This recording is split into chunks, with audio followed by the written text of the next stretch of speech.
सुप्रभातम। सभी लोगों का इस ऑनलाइन वर्ग में निरोगत्व के लिए योग, इस वर्ग में सबका स्वागत है। चलिए वर्ग की शुरुआत करते हैं ईश्वर परिधान से। तो किसी भी सुखासन में आ जाए, पीठ सीधी रखें और आंखें बंद करते हुए ईश्वर परिधान पूर्ण श्रद्धा भाव से सोहम सोहम जाप करो। सोहम सोहम जाप करो। सद्गुरुदेव का ध्यान करो। सद्गुरुदेव का ध्यान करो। गुरु ही आत्मा गुरु परमात्मा। गुरु ही आत्मा गुरु परमात्मा। गुरु का हरदम ध्यान करो। गुरु का हरदम ध्यान करो। गुरु का हरदम ध्यान करो। गुरु का हरदम ध्यान करो। सोहम सोहम जाप करो। सोहम सोहम जाप करो। सद्गुरुदेव का ध्यान करो। सद्गुरुदेव का ध्यान करो। गुरु ही माता पिता वही है। गुरु ही माता पिता वही है। गुरु ही बंधु सखा वही। गुरु ही बंधु सखा वही। गुरु ही बंधु सखा वही है। गुरु ही बंधु सखा वही है। सोहम सोहम जाप करो। सोहम सोहम जाप करो। सद्गुरुदेव का ध्यान करो। सद्गुरुदेव का ध्यान करो। गुरु जनार्दन आर्त विनाशन।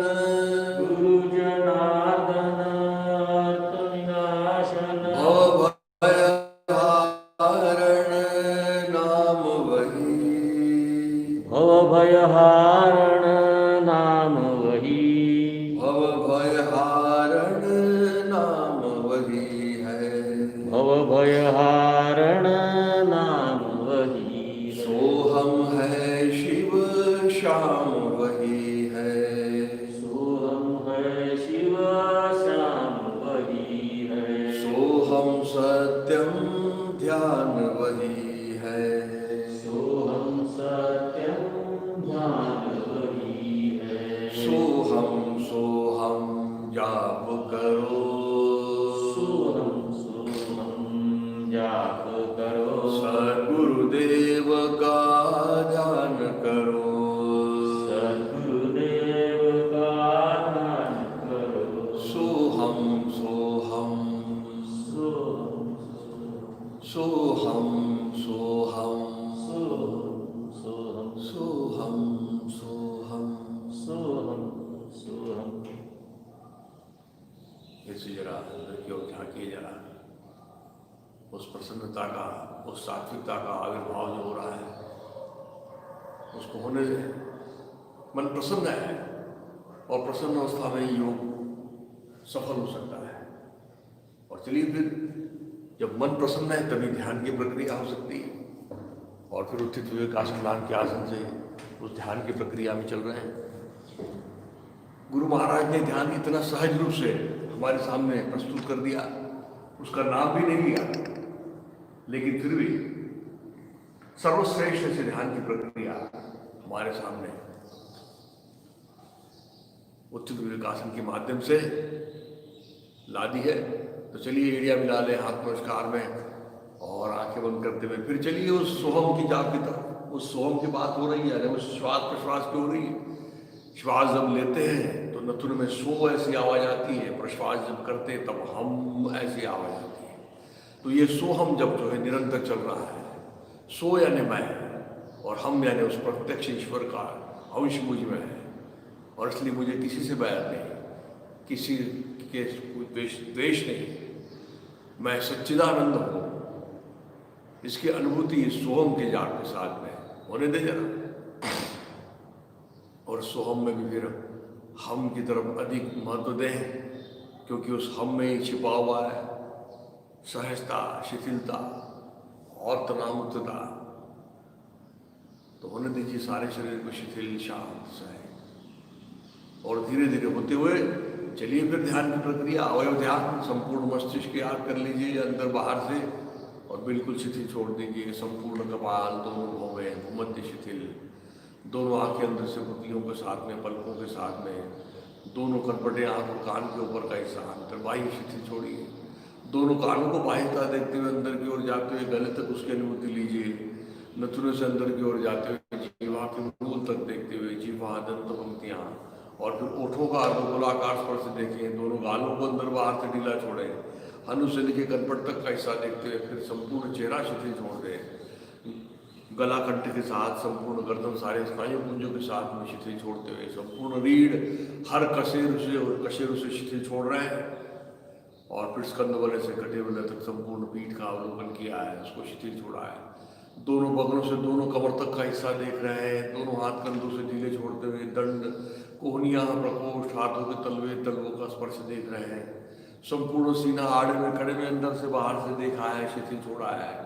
और पहुंच रहे नाभिकंध के पास, और नाभिकंधों को अंदर तक झकझोर रहे हैं। और संपूर्ण पेट गोलाकार रूप में शिथिल छोड़ते हुए पुट्ठों का जोड़, दोनों पुट्ठे, दोनों जंघाएं चहुओर से अंतर्बाह्य देखिए। दोनों घुटनों को संधियों के साथ में, दोनों पिंडलियां, टखने, एड़ियां, तलपाओं, तलपाओं की 10 उंगलियां, और ऐसा सारा शरीर सर से लेकर पैर तक दिखा है। शरीर स्थिर है, मन शांत है, और मन शांत होने के कारण ही प्रसन्नता की अनुभूति आ सकती है। और ऐसे प्रसन्न अवस्था में पूज्य पाठ गुरुमूर्ति श्री जनार्दन स्वामी महाराज के समाधि के सम्मुख पहुंच गए। मनी मन माथा टिका दिया, गुरु चरणों में संकल्प अर्पण कर रहे हैं कि हे स्वामी जी, जीवन में समाधान, सुख एवं निरोगी अवस्था प्राप्त होने के लिए यथाशक्ति केवल हो, किंतु निरंतर योगाभ्यास कर पाऊँ, ऐसी प्रेरणा तथा बल प्रदान कीजिए। मनी मन टिकाया, माथा मनी मन उठाया, मन की आंखें खोली, समाधि स्थल के दर्शन किए। उस पर अंकित स्वामी जी का संदेश स्पष्ट रूप में देखा। समाधानाय सौख्याय निरोगत्वाय जीवने योग में वाभ्यसेत प्राज्ञ यथाशक्ति निरंतरम। समाधि स्थल पर अंकित स्वामी जी के पदचिन्ह, अवतार स्वरूप शेषनाग की प्रतिकृति, स्वामी जी के पादांगुष्ठ, चरण कमल, पद कमल, कर कमल, कटि कमल, रुद्र कमल, और अंततुगत्वा मुख कमल भी दिखाई दे रहा है। तेजस्वी मुखमंडल, उन्नत भाल प्रदेश, माथे में कुमकुम तिलक लगा हुआ, स्नेहपूर्ण और आश्वस्त नयन वे, स्मित वदन, गले में रुद्राक्ष और स्फटिक मालाएं विराजित, व्याजानु बाहु, कमल दल पद पाँव तथा खड़ाव पहने हुए ऐसी गुरु मूर्ति हमें आशीर्वाद प्रदान कर रही है कि हमारा सारा योगाभ्यास गुरु पूजा के तौर पर सफल होने जा रहा है। इसी समाधान में गुरु स्तवन खुले आवाज, सुस्वर, सुस्पष्ट, सावकाश, एक साथ। गुरुर्ब्रह्मा गुरुर्विष्णु गुरुर्देवो महेश्वरः गुरुः साक्षात् परब्रह्म तस्मै श्री गुरवे नमः। कृष्णाय वासुदेवाय हरे परमात्मने प्रणतक्लेशनाशाय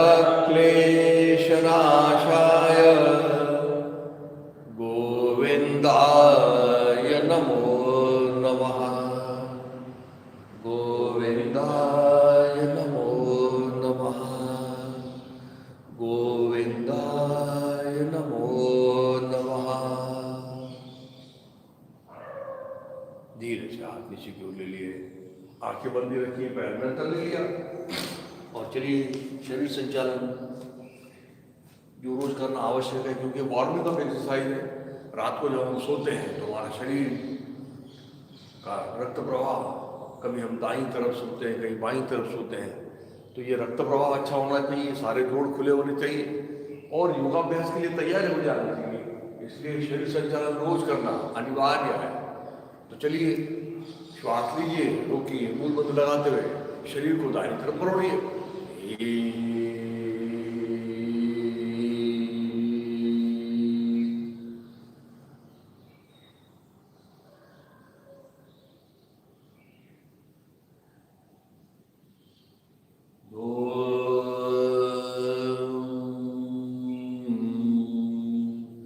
क्रिया करने से पहले हर श्वास लेना रोकना है, मूल मंत्र लगाना।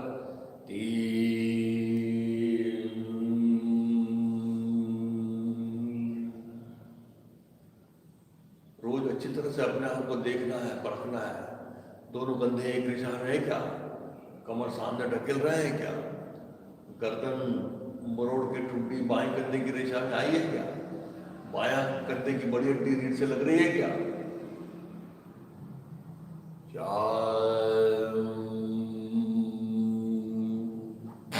5 और 6 की रहेगी श्वास में।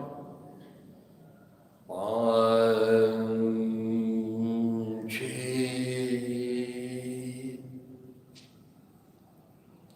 और चलिए श्वास लीजिए, रोकिए, मूल मंत्र लगाइए दाहिनी तरफ। 7 रुकिए जरा, रुकते हुए शिथिलता सहजता आने दीजिए। आसनों की व्याख्या कहती है स्थिर सुखम आसनम। तो कोई भी स्थिति में स्थिरता भी आनी चाहिए और सुख की अनुभूति भी होनी चाहिए।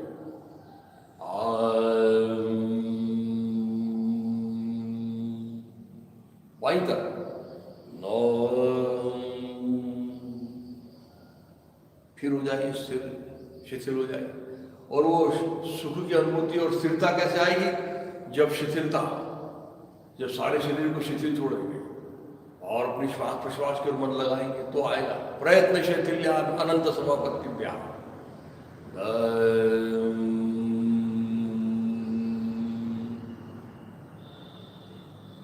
पीछे क्या 11 बढ़िया जाइए, पूरी कमान बनने दो, श्वास छोड़ के मूल बंद लगा के रखो जरा। 12 श्वास छोड़ते हुए नीचे क्या 13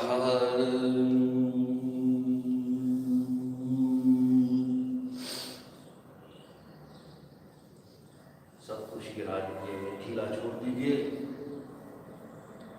और इसलिए व्याख्या के अनुसार हम करेंगे स्थिरता सुख की अनुभूति लेने के साथ साथ वो आने के लिए शिथिलता और प्रयत्न शैथिल्यान और अनंत समापत्ति व्यायाम करेंगे तो फिर आसनों के फल मिलेंगे।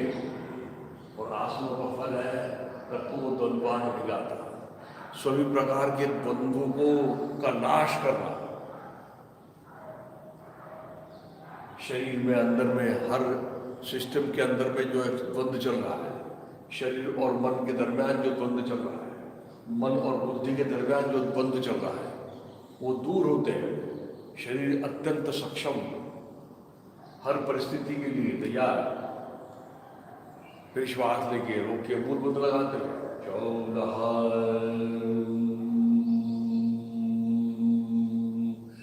15 16। यानी जैसे अभी पानी के दिन है, बरसात के दिन है, तो हम बाहर बरसात में भीग गए तो सर्दी हो गई, ये द्वंद्व है। गर्मी में चली गए तो लू लग गई, तो ये शरीर के द्वंद्व है।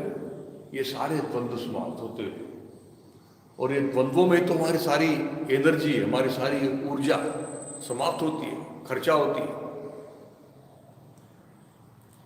चलिए आज धीरे से नीचे पर बैठ जाएंगे आनंद मंदिरासन में।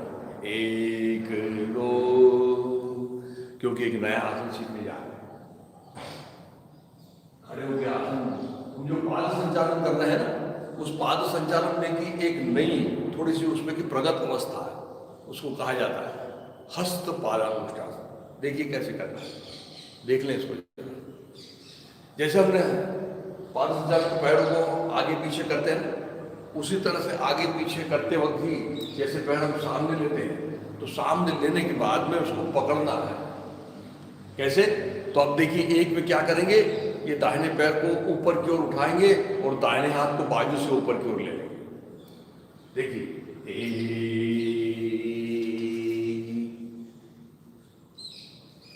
ये ले लिया और अच्छा पेट को अंदर लेते हुए पैर को अच्छा समानांतर लाने की कोशिश करेंगे। और फिर अब बिना कमर से झुके हुए बाएं हाथ से दाहिने पैर के अंगूठे को पकड़ो। तो ये देखिए, और कमर को और अधिक उठा लिया, सीधा कर लिया, और देखिए बिल्कुल ये समानांतर है, सीधी रेखा है, इस तरह से हमको करना है। 3, केवल बाएं हाथ छोड़ना। 4, दाहिना हाथ और दाहिना पैर एक साथ पकड़ करें। अब देखिए, ये तो आदर्श स्थिति है, लेकिन हम जब करेंगे तब ये हो पाएगा जरूरी नहीं है। तो देखिए, बाएं पैर से जब कर रहे हैं तो कैसे करते हैं, फिर से वही बाएं हाथ और बाएं पैर यानी दोनों एक ही, उसको बाएं हाथ ऊपर से जाएगा बाजू से और बाएं पैर सामने से ऊपर आएगा। अब ये आप लोगों ने किया है, समझो, और आप लोगों का पैर आए तो क्या करेंगे? अब कोशिश करेंगे कि हाथ बढ़ा के पहुंच रहा है अगर देख लेंगे, लेकिन कमर से नहीं झुकेंगे। अब ये भी नहीं हो पा रहा तो धीरे से क्या करेंगे, घुटने को मोड़ लेंगे और घुटने को मोड़ के अंगूठा पकड़ लेंगे, लेकिन कमर से नहीं रखेंगे। ये तो हम कर सकते हैं, ये भी हमारे लिए आज हम करेंगे तो बहुत महत्वपूर्ण बात हो जाएगी। और अब ये पकड़ के इसको धीरे धीरे सीधा करने की कोशिश करना है जितना हो सके, लेकिन कमर से सामने नहीं झुकना है, सबसे जरूरी चीज। घुटने से पैर को सीधा करने की कोशिश करना है। धीरे से हाथ छोड़ दिया, 4, हाथ और पैर निकाल। समझ में आ रही बात? क्या करेंगे, करने की कोशिश करेंगे, आ जाइए।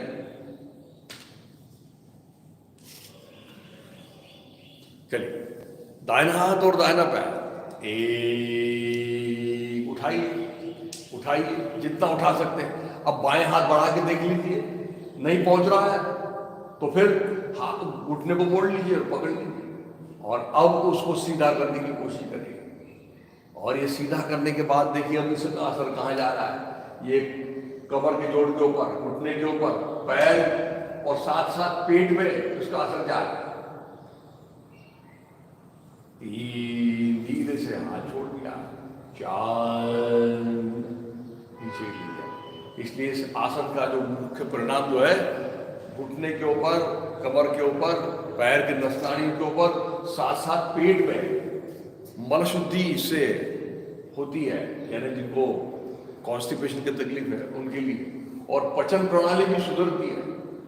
और एक सबसे महत्वपूर्ण इसका फर्क जो है वो है, बहुत से लोगों को डिसेंट्री की तकलीफ रहती है, और डिसेंट्री की तकलीफ इससे दूर होती है, और स्थूलता भी दूर होती है, यानी मोटापा भी दूर होता है। तो चलिए, बाएं हाथ बाएं पैर, ये बाएं हाथ बायां पैर ऊपर उठाया, अच्छा ऊपर उठाने की कोशिश की, और बिना कमर से झुके हुए, बिना घुटने से मोड़े हुए पहले पकड़ने की कोशिश कर लो, और नहीं हो रहा तो फिर मोड़ के पकड़ लो, लेकिन कमर को बिल्कुल सीधा रहे, और फिर उसको बढ़ाने की कोशिश करिए सामने सामने।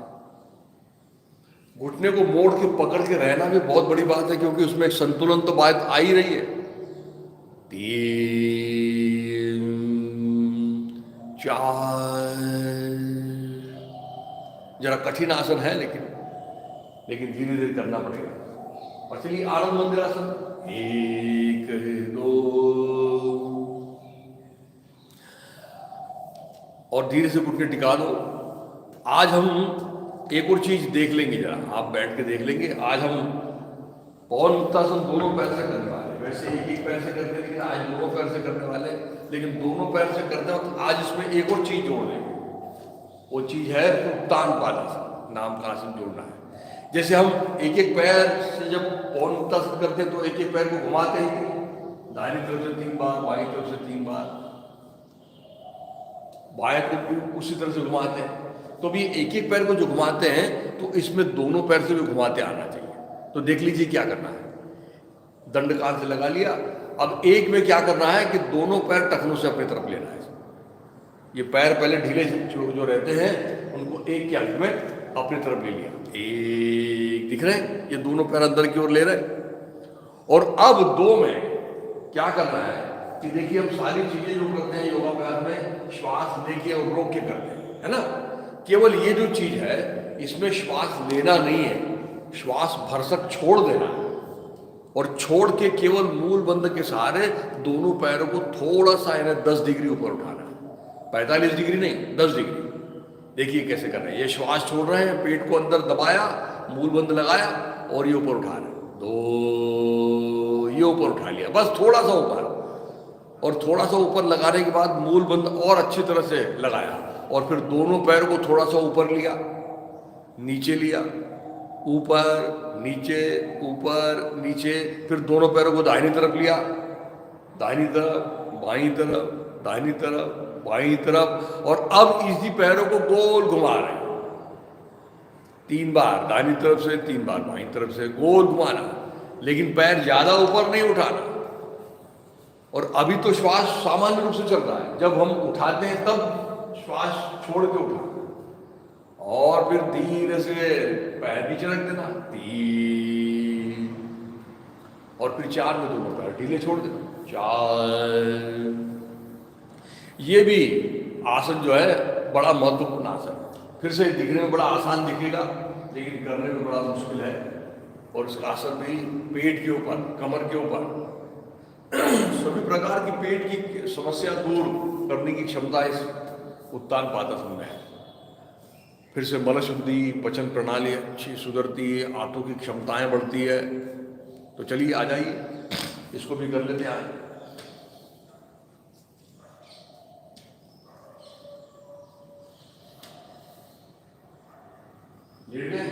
पीठ के बल सो जाइए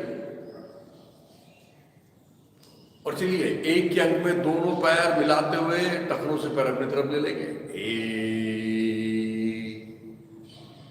ले लिए पैर, एंकल जॉइंट से अपने तरफ अंदर की ओर ले लिया। अब श्वास छोड़ देना और श्वास छोड़ के केवल गुदद्वार और मूत्र मार्ग का संकोच करते हुए दोनों पैरों को उठाना है।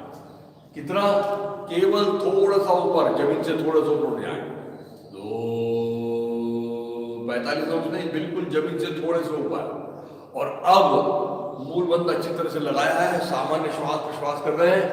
और अब पैरों को थोड़ा ऊपर लो, नीचे लो, ऊपर लो, नीचे लो, दाहिनी तरफ लो, बाईं तरफ लो, दाहिनी तरफ, बाईं तरफ। और अब गोल घुमा करा, दाहिनी तरफ से 3 बार, बाईं तरफ से 3 बार, गोल घुमाने की कोशिश करो जरा। जैसे हम एक एक पैर से घुमाते हैं उसी तरह से इसको भी गोल लंबाकार घुमा रहे हैं। और फिर धीरे से पैर नीचे रख दो, 3, दोनों पैर ढीले छोड़ दो, 4। यह है उत्तान पादासन। पता चला? ये वैसे दोनों पैर को उठाना और इतनी देर तक रुकना बड़ा मुश्किल है। जिन लोगों को मूल बंद नाम की संकल्पना मालूम नहीं है उन लोगों के लिए तो बड़ी कठिन चीज है, लेकिन हमको ये तो पता हो गया। ये मूल बंद के कारण ये चीजें कितनी आसान हो जाती है, दोनों पैर उठाना। तो चलिए इस तरह से 2 आसन हमने किए, अभी हम करेंगे। कल जो हमने 2 आसन सीखे थे उसको कर लेते हैं। कल 2 आसन हमने सीखे थे, हलासन और चक्रासन। तो चलिए तैयार हो जाए, एड़िया मिला लो, अंगूठे मिला लो, दंड कान से लगा दो और तैयार। क्या करना है? एक में श्वास लेके रोक के मूल बंद लगाते हुए दोनों पैरों को 45 अंश में उठाएंगे।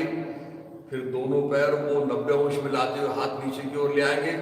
फिर दोनों हाथ को दबा के मूल बंद लगा के पैरों को धीरे धीरे उठाते हुए सर की तरफ ले आएंगे। और फिर 4 में पैरों को और ढकेलते हुए नीचे की ओर दोनों पैर के अंगूठों को जमीन से लगाने की कोशिश करेंगे। चलिए श्वास लो, रोको, मूल बंद लगा, 1। अब 45 मिनट में आ जाए। अब देखिए ये अभी हमने उत्तान पादासन किया था, उससे ये बड़ा आसान लग रहा है। पहले ये भी मुश्किल लगता था। दो, धीरे से दोनों पैर 90 अंश में आ गए, हाथ नीचे आ गए।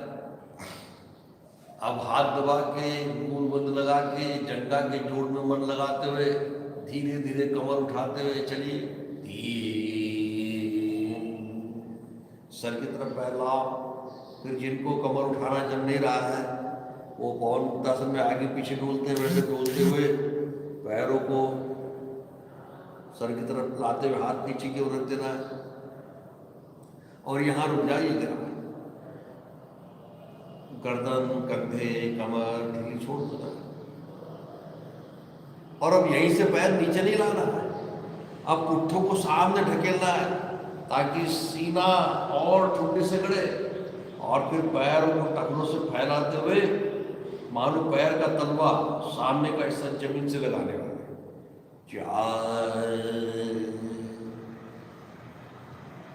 अब जाइए नीचे की ओर। अब पेट आड़े आ रहा है तो पेट को अंदर लीजिए जरा। सबसे जरूरी चीज जो है, घुटने से पैर सीधे रखो। घुटने से पैर मोड़ लेंगे तो कोई काम कर लेगा। जितना जम रहा है उतना रुकिए।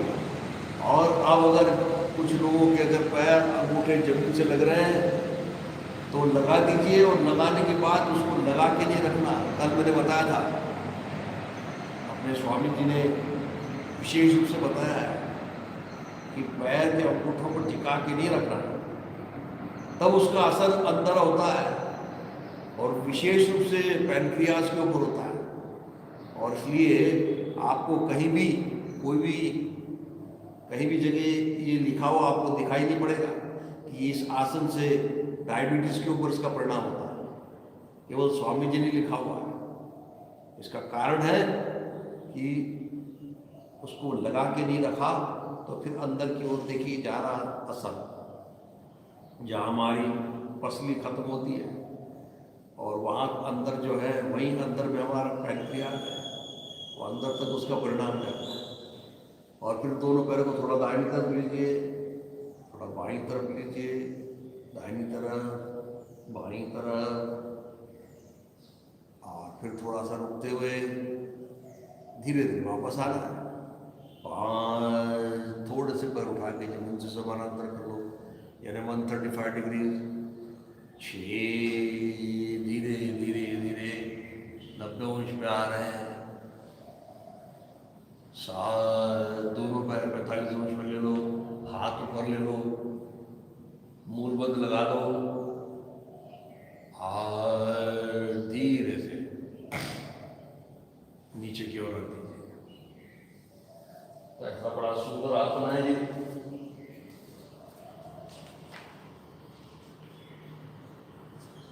और इसके परिणाम भी पूरी रीढ़ लचीली होती है, पेट के सारे अंतस्थ इंद्रियों के ऊपर उसका परिणाम होता है,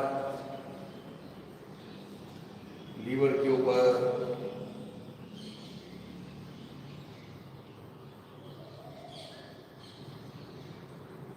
पुरुषों के लिए भी विशेष रूप से जिनको अंडरवृद्धि की तकलीफ है उनको भी इसका असर होता है। चलिए इसका पूरक आसन कर लेते हैं, चक्रासन।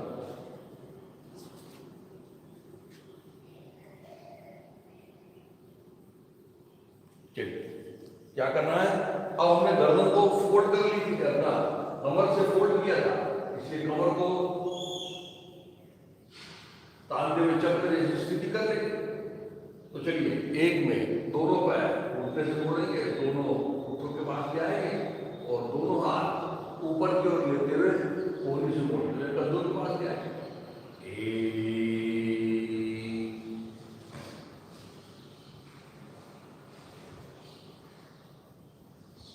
ले लिया। अब देख लीजिए, दोनों घुटनों में अंतर रखिए, दोनों हाथ कोहनियों से अपनी तरफ रखिए और अब मूल बंद लगाते हुए पहले पुट्ठों को ऊपर उठाते हुए फिर दोनों हाथ का दबाव देते हैं कंधे और फिर गर्दन नीली छोड़ते हुए ऊपर की ओर ताकना है। चलिए, तो मूल बंद लगाते हुए पुट्ठे उठाए लेकिन एड़ी नहीं उठेगी और अब ऊपर उठ गए तो रुक जाइए थोड़ा सा। अब दोनों कंधे थोड़े से उठाएं, गर्दन को अंदर डाला, लगा के रखा है जमीन से, देखिए और अब थोड़ा सा और गर्दन ढीली छोड़ी और हाथ कोहनियों से सीधे करते हुए जा रहे हैं ऊपर, ये जा रहे हैं। और अब दोनों हाथ पैर के पैरों के तलवों का दबाव दिया है, रीढ़ को ढीला छोड़ा है, इसलिए ऊपर मानो फूल की तरह, जैसे कोई फूल खिलता है उस तरह से ऊपर आ गया। और इसका भी परिणाम देखिए, पूरे रीढ़ में होने वाला है, कमर के ऊपर में होने वाला है, सीना, गला, इसके ऊपर परिणाम होते हुए मुख्य रूप से लीवर के ऊपर परिणाम होता है। और देखिए गर्दन जब हम इसको ढीली छोड़ देते हैं ना, तो आंखों के ऊपर भी उसका परिणाम होता है। ऐसा एक सुंदर आसन है। 3 गर्दन सीधी की, कंधे टिका है, पुट्ठे टिका है, 4 दोनों हाथ पैर सीधे कर लिए। कठिन आसन है, लेकिन कैसे करना है वो हमको समझ लेना है। स्टेप टूवर्ड्स राइट डायरेक्शन, कि पहले पुट्ठे उठाना, फिर थोड़े से कंधे उठाना, फिर जमीन से गर्दन लगा के रखना, और फिर गर्दन ढीली छोड़ते हुए कोहनियों से हाथ सीधे करने की कोशिश करना। इसमें दोनों हाथ और पैर के तलवे कितने अच्छी तरह जमे हुए हैं जमीन से, क्योंकि कभी फिसल जाते हैं, वो फिसलने नहीं चाहिए। और चलिए धीरे से आ जाइए, पेट के बल कर लेते हैं फिर से। कल वाला आसन परसों जो हमने सीखा था धनुरासन, आज धनुरासन दोनों हाथ और दोनों पैर से कर लेंगे, अर्ध धनुरासन नहीं करेंगे। तो चलिए पेट के बल आ गए, एड़ियां मिला, एक में दोनों पैर मोड़ लेंगे, एक, दोनों पैरों को मोड़ लो, और फिर दाहिने से दाहिने पैर की 5 उंगलियां पकड़ लो, बाएं से बाएं पैर की 5 उंगलियां पकड़ लो। फिर से यहाँ का क्रम याद रखना है, पहले जंघा उठाना है, तो अब मूल बंद लगाइए अच्छी तरह से, और दोनों जंघा को उठाते हुए पैर को खोलो जरा। तो ये जंघा उठा रहे हैं और पैर को ऊपर खोल रहे हैं, और अब गर्दन ऊपर उठा लीजिए और आ जाइए ऊपर की ओर, और नाभि के ऊपर संतुलन करते हुए जरा रुकिए, हाथ से पैर और पैरों से हाथों को खींचते हुए रुकते हुए थोड़ा दाहिनी तरफ डोलिए, थोड़ा बाईं तरफ डोलिए, थोड़ा दाहिनी तरफ, थोड़ा बाईं तरफ डोलिए जरा, और फिर स्थिर हो जाइए। स्थिर होते हुए जरा रुकने की कोशिश करिए। 3 धीरे से कपाल टिकाया, फिर जंघा टिकाइए। मुख्य रूप से नाभि शुद्ध होती है, पचन शक्ति बढ़ती है, सभी प्रकार की चर्बी पेट की दूर होती है, इसलिए पेट पतला होता है, फेफड़े मजबूत होते हैं। 4 दोनों हाथ ऊपर सीधे, धीरे से दोनों हाथ सीने के पास रखो, गर्दन उठाओ, सीना उठाओ, और धीरे से उठ के बैठ जाओ, और दोनों पैर सामने सीधे कर लो। आज फिर से कल हमने आसन किया था आकर्ण धनुरासन, आज कर लेते हैं फिर से गोमुखासन। दोनों पैर सामने सीधे रखो, एड़ियां मिलाकर रखो, अंगूठे मिला के रखो, एक में दाहिना पैर बाएं पैर के नीचे से,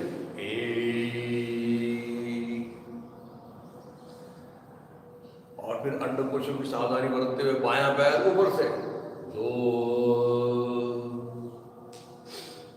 घुटने के ऊपर घुटना लाने की पूरी कोशिश करना है। और पहले दाहिना हाथ लिया था, दाहिना पैर लिया था, इसलिए दाहिना हाथ पीछे से,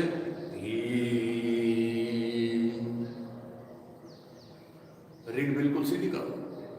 4 बायां हाथ कंधे की रेखा से ऊपर जाएगा, दंड कान से मोड़ो और पकड़ते हुए गर्दन को और सीधा करो जरा, क्योंकि गर्दन नीचे आ जाती है, और रुकिए जरा इसमें। कंधे, गर्दन, सीना, पेट, जंघाएं, पिंडलियां,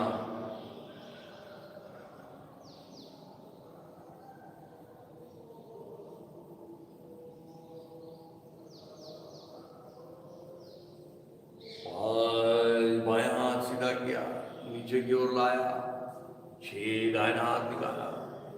और जैसे मैंने बताया कि जब कभी आपको बैठना है तो इस आसन में ऐसा बैठने की आदत डालेंगे तो मन की अशांतता दूर होती है, शांत होता है मन, प्रसन्न होता है। दोनों हाथ से अपने घुटनों को पकड़ के ऐसा बैठने का भी अभ्यास करिए जब कभी बैठना है। उसके कारण क्या होगा, एक तो जंघा के जोड़ भी खुले होंगे, लचीले होंगे,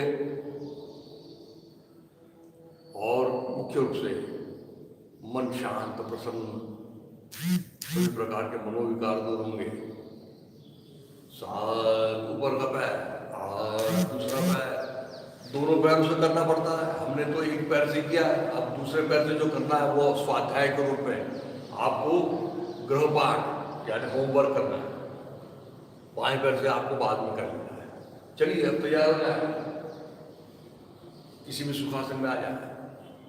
धीरे से दाहिना पैर लीजिए बाईं जंघा के ऊपर, बायां पैर लीजिए दाहिनी जंघा के ऊपर, यानी पद्मासन करने की कोशिश। और पद्मासन डालते हुए दोनों हाथ से दोनों घुटनों को पकड़ लेना है। जिनको जमता है वो पद्मासन करेंगे, जिनको नहीं जमता सादे पालती। लेकिन दोनों हाथ से दोनों घुटनों को पकड़ना बड़ा जरूरी है कपालभाति में, तब जाके शरीर स्थिर रहेगा और केवल पेट अंदर जाएगा, बाहर।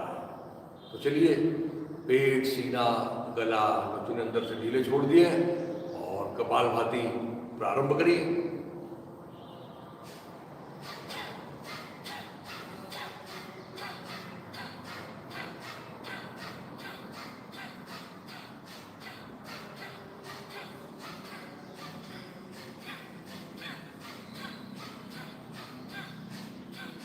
कल मैंने बताया था कपालभाति कितनी महत्वपूर्ण चीज है, और प्राणायाम के पूर्व तो सबसे जरूरी चीज है।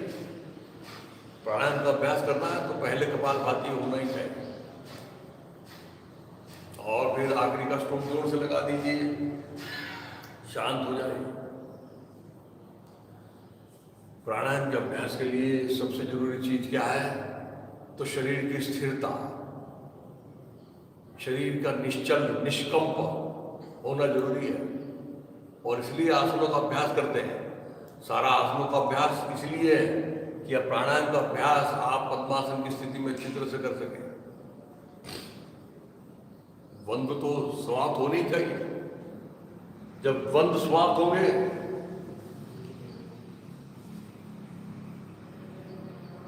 जब द्वंद्व समाप्त नहीं होंगे तभी हम अभ्यास कर सकते हैं। कौन सा? अंतरंग साधना। प्राणायाम के माध्यम से उस अंतरंग साधना को साधा जा सकता है। शरीर के द्वंद्व समाप्त होने चाहिए और मन के द्वंद्व समाप्त होने चाहिए, यानी मन शांत होना चाहिए। तो कपालभाति की तो ये विशेषता है, मन शांत होता है। और ऐसा होने के बाद में फिर धीरे से आंखें खोलिए और चलिए आज प्राणायाम के अभ्यास में चलते हैं और आगे की ओर। तो हमने प्राणायाम के अभ्यास में देखा कि सबसे जरूरी चीज क्या है प्राणायाम के अभ्यास में, तो श्वास प्रश्वास की गति में पहले बदल करना है। जो श्वास प्रश्वास हमारा सामान्य रूप से होते रहता है उसमें विशेष रूप से बदलाव करना, लेकिन एक विशिष्ट समय में और मन के अवधान के साथ। तो हमने वो कर दिया कि 2 के जगह हम 4 सेकंड में ले रहे हैं। 4 सेकंड में ले रहे थे, 4 सेकंड में छोड़ रहे थे, इसलिए उसमें गति में परिवर्तन हो गया। और एक मंत्र में ले रहे हैं तो एक विशिष्ट समय में ले रहे हैं। और कल हमने देखा कि इतना पर्याप्त नहीं है प्राणायाम के अभ्यास में। तो पतंजलि मुनि कहते हैं कि जितने समय में आप श्वास लेते हैं उसके दुगने समय में आप अगर रेचक करेंगे तो ही प्राणायाम कहलाएगा। तो अब धीरे धीरे हम उसमें बढ़ते चले जा रहे हैं।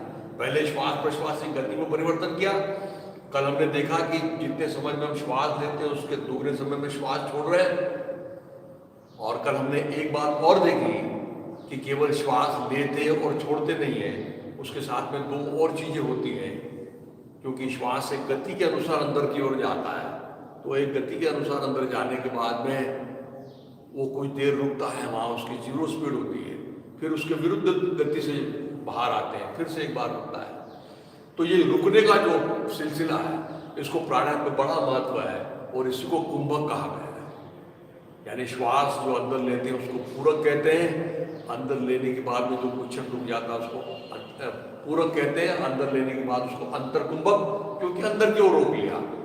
फिर रेचक यानी जो छोड़ते हैं उसको, और छोड़ने के बाद में फिर से बाहर कुछ क्षण रुकते हैं, उसको कहते हैं बहिर्कुंभक। एक बार श्वास को अंदर रोकने का नाम अंतर कुंभक, श्वास को बाहर रोकने का नाम बहिर्कुंभक।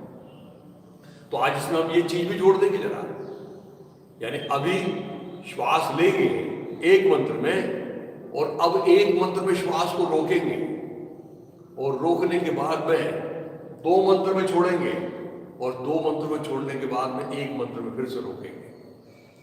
जरा चीज और जरा अलग हो जाएगी आज। तो चलिए जरा करते हैं कोशिश, और कोशिश के लिए फिर से जरा एक बार देख लें कैसे किया जाता है।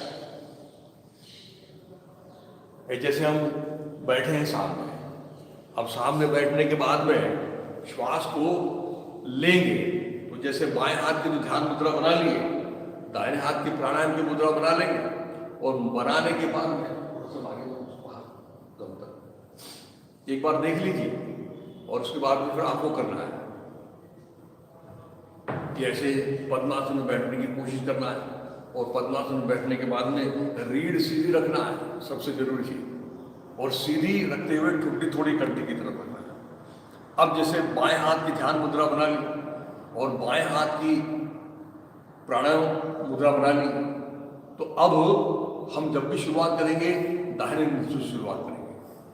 तो अब जैसे बाएं रचनों को बंद करना है, और अब दाहिने से लेंगे, एक मंत्र में लेंगे, और लेने के बाद में एक मंत्र में रोकेंगे, तो रोकते वक्त दोनों रचनों को बंद किया जाएगा, और दोनों बंद को बंद करने के बाद में फिर बाएं से धीरे धीरे छोड़ा जाएगा, और छोड़ने के बाद में फिर से उसको बंद किया जाएगा। देखिए जैसे दाहिने से ले रहे हैं, ये ले रहे हैं, ले रहे हैं, लेने के बाद एक मंत्र में लेने के बाद में अंतर कुंभक कहूंगा तो उसको बंद कर देंगे,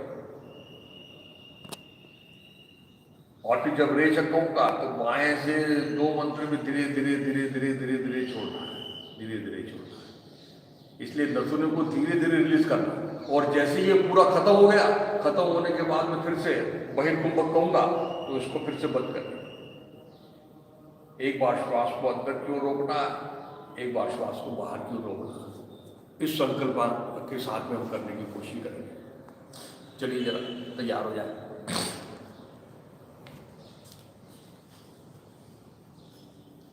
किसी भी सुखासन में आने कोशिश पद्मासन की, और फिर चलिए रीढ़ सीधी कर लीजिए।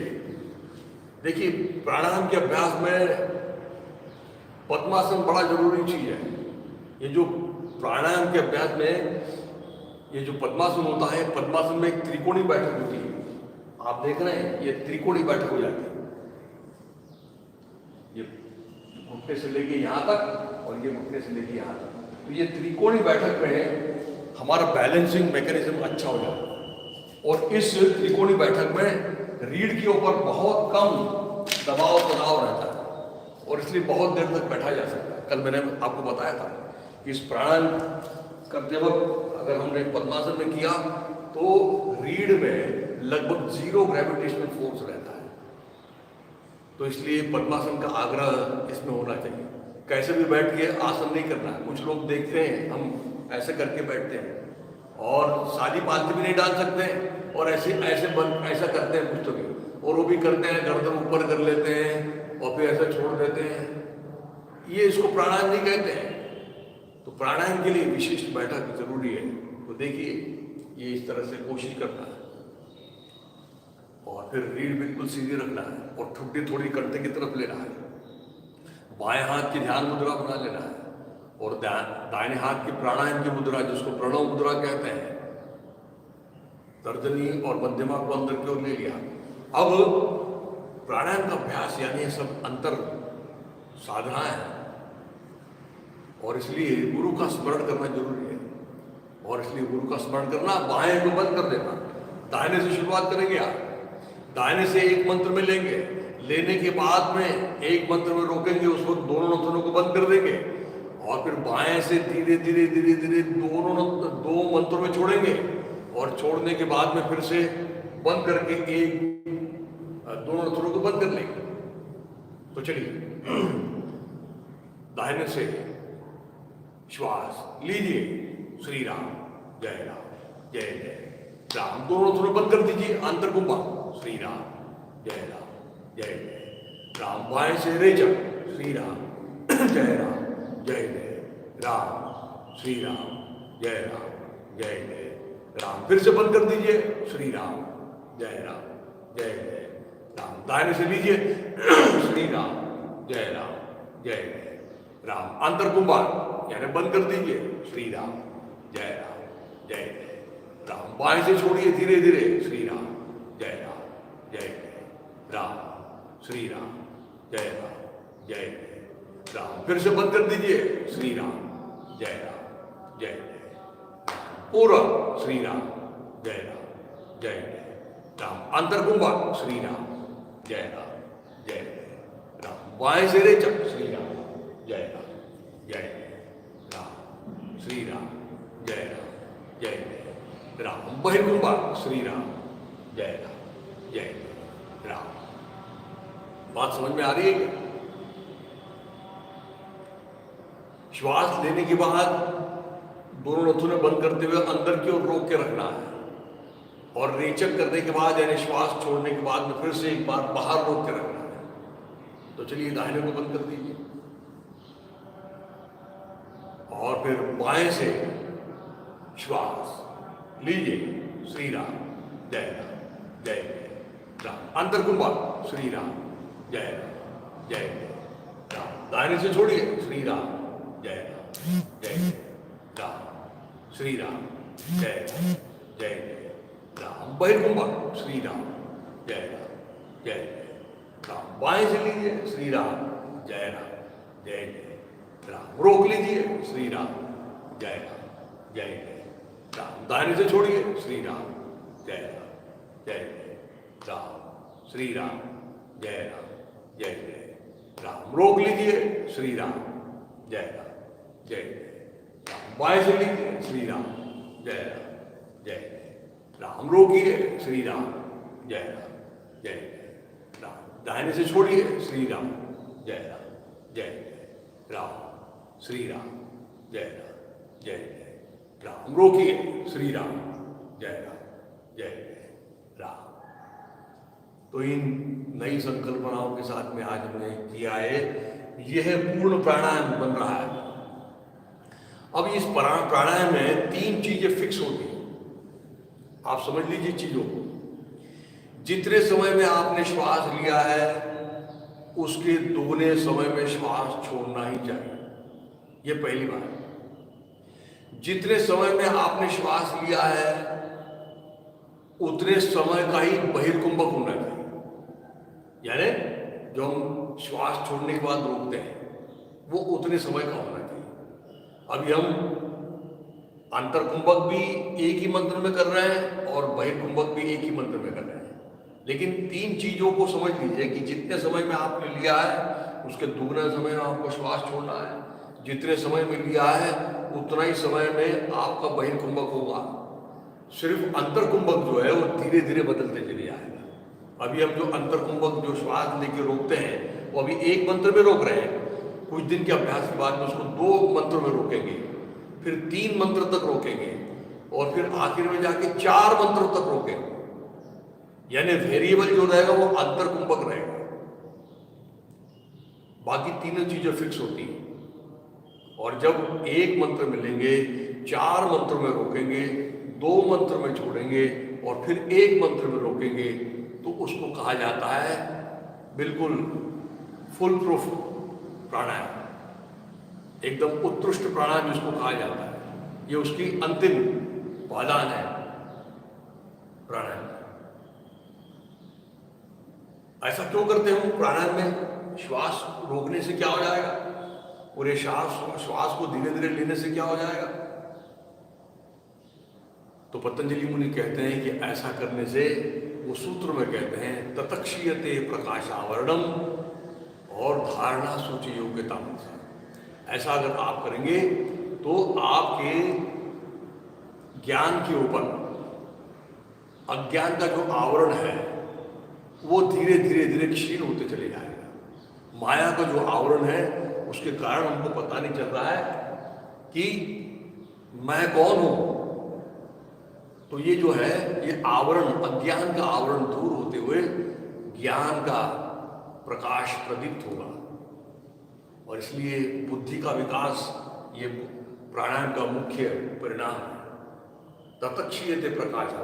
और दूसरी बात क्या हो जाएगी कि धारणा सूच्य योग्यता होता है, हमारी अंतर्मुखता बढ़ते हुए ध्यान की प्रक्रिया में हम बढ़ते चले जाएंगे। और उसके लिए जो छठा अंग बताया गया है धारणा का बताया गया है, यानी ध्यान के पहले धारणा, तो धारणा अपने आप सिद्ध होगी। और पांचवा अंग जो कहा जाता है उसको प्रत्याहार, वो अपने आप सज जाएगा प्राणायाम के अभ्यास। प्रत्याहार का मतलब है कि सारे इंद्रियों को जो हमेशा अपने विषयों की तरफ बाहर की ओर दौड़ रहे हैं, जैसे आंखें कुछ देखना चाहते हैं, कान कुछ सुनना चाहते हैं, ये जो उनकी बाहर की दौड़ है, उन बाहर की दौड़ों से उन सारे पंचेंद्रियों को अंदर की ओर मोड़ लेना, इसको प्रत्याहार कहते हैं। तो इस तरह से प्राणायाम के अभ्यास से होने वाला है। और दूसरी चीज क्या होगी, जब हम श्वास धीरे धीरे लेंगे तो श्वास अच्छी तरह से हमारे शरीर में समाहित होगा। देखिए, हम जब श्वास लेते हैं तो वो जो श्वास में केवल ऑक्सीजन नहीं है, ऑक्सीजन के साथ में अलग अलग और चीजें भी हैं, और गैसेस भी है, नाइट्रोजन और सारी चीजें हैं। तो हम जब आधा लीटर श्वास लेते हैं तो उस आधा लीटर श्वास में केवल 100 मिलीलीटर जो है, यानी 20% जो है केवल ऑक्सीजन होता है। और उस 20% में से भी हम 20% अंदर की ओर समाहित कर पाते हैं अपने शरीर में, 80% उसमें से ऑक्सीजन बाहर चले जाता है। तो इसलिए जैसे जैसे ऑक्सीजन हमारे शरीर में समाहित होते चले जाएगा, हमारा स्वास्थ्य अच्छा होते चले जाएगा। क्योंकि हमारे शरीर का मुख्य रूप से अन्न कौन सा है, तो अन्न है हमारा ऑक्सीजन। जो कुछ भी खाना खाते हैं उसका जो अन्न पचन होने के बाद में खून बनता है, वो खून बनने के बाद में जब उसमें ऑक्सीजन मिलता है तभी बात बनती है। तो इसलिए ये धीमे गति से श्वास लेने के कारण वो श्वास अच्छी तरह से जाता रुकता है, सारे शरीर को मिलता है। और रेचक हम 2 मंत्र में इसलिए करते हैं क्योंकि वो धीरे धीरे अच्छी तरह से छूटे। और जितना श्वास यानी कार्बन डाइऑक्साइड यानी अशुद्धियां जितनी अच्छी तरह से बाहर जाएगी, उतना शरीर अधिक शुद्ध हो पाएगा। और फिर जो श्वास अंदर हम रोकते हैं तो रोकने के कारण वो अच्छी तरह से समावित हो पाता है अंदर में। श्वास का एसिमिलेशन यानी ऑक्सीजन का अंदर में हो पाता है। और जब बहिर्कुंभक करते हैं तो बहिर्कुंभक के कारण एक शरीर में एक वाइड निर्माण करते हैं ताकि शरीर में ऑक्सीजन की आवश्यकता बढ़े, तो फिर वो एब्सॉर्प्शन उसका अच्छा हो पाए। इतनी सारी चीजें इसमें छुपी हुई है। तो चलिए अब ओंकार के लिए तैयार हो, ओनी कमर से लगा दें और ओंकार प्रारंभ करें। ओ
बैठ जाइए, दोनों भवों के बीच में मन लगा दीजिए।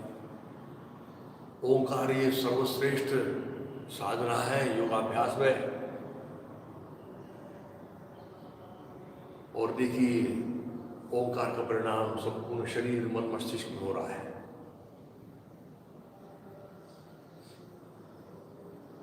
ओंकार के कारण जो कंपन होते हैं, वो कंपनों का परिणाम हमारे सारे शरीर के हिस्सों पर होता है।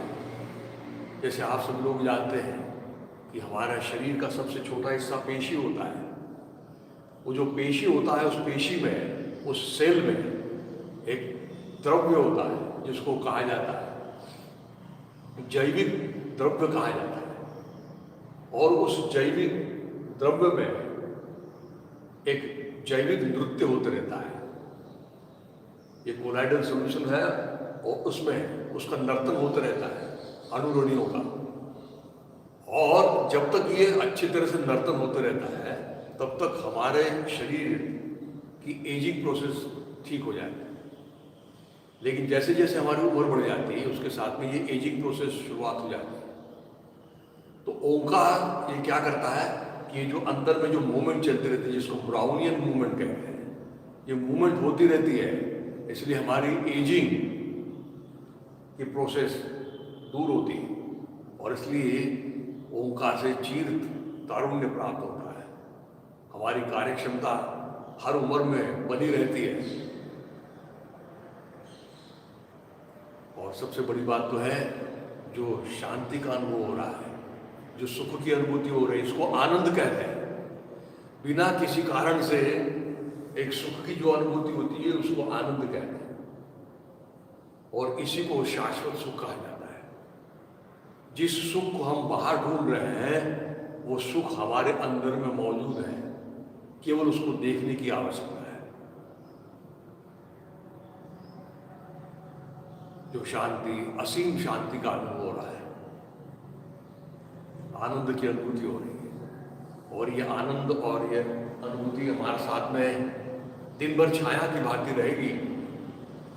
इस विश्वास के साथ में धीरे धीरे आंखें खोलते हुए प्रार्थना के लिए तैयार हो जाए।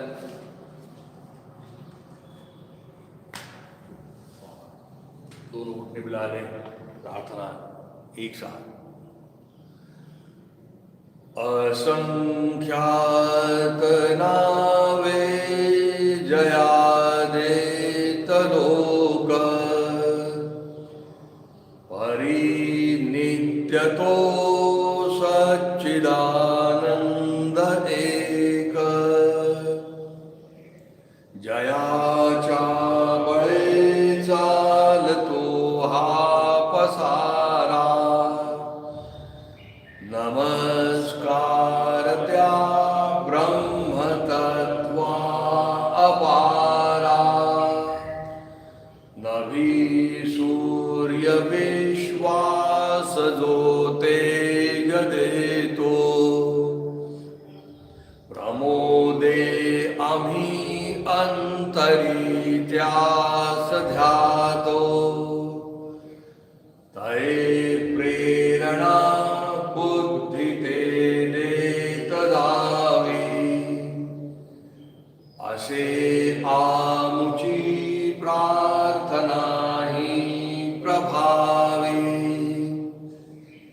प्रभो पूर्ण आरोग्य आम्हा असावे असे नित्य मांगल्य नेत्रां दिसावे कधी दैन्य दारिद्र्य आम्हासी नाहो शतायुष्य ऐश्वर्य विज्ञान लाभो योगेन चित्तस्य पदेन वाचा मलं शरीरस्य च वैद्यकेन योपाकरोत्तं प्रवरं मुनीनां पतञ्जलिं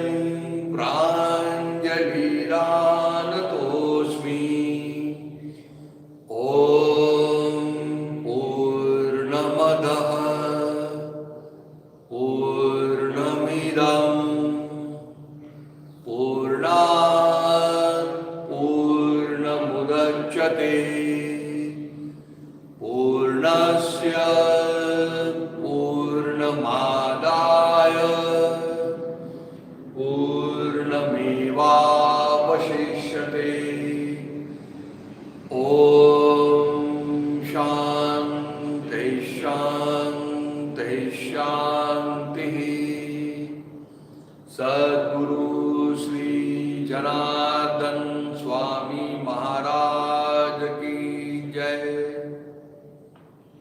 धीरे से हाथ पीछे में बांध के माथा में टिका दें। इस तरह से रोज हम अपने योगाभ्यास में प्रगति करते चले आ रहे हैं।